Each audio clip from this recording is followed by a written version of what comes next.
સેબી પ્રમુખ પર હિડનબર્ગના આરોપ પર સેબીનું મોટું નિવેદન, કહ્યું ચેરપર્સને ડિસ્ક્લોઝર નિયમોનું કર્યું છે પાલન. અદાણી ગ્રુપ વિરુદ્ધ તપાસમાં ઢીલના આરોપોનું કર્યું ખંડન.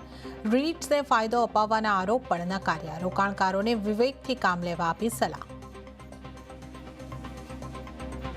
भाजपा का आरोप है कांग्रेस पार्टी हिंदुस्तान को आर्थिक रूप से कमजोर करने के षड्यंत्र में शामिल है. હિડનબર્ગના રિપોર્ટ પર દેશમાં રાજકીય પારો ગરમાયો. બીજેપીએ કહ્યું કોંગ્રેસ અને તેના ટૂલકિટને દેશથી નફરત.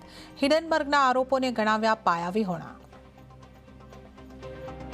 શરૂઆતી ઘટાડા બાદ નીચલા સ્તરેથી બજાર સુધરીને બંધ. નિફ્ટી સેન્સેક્સનું ફ્લેટ ક્લોઝિંગ.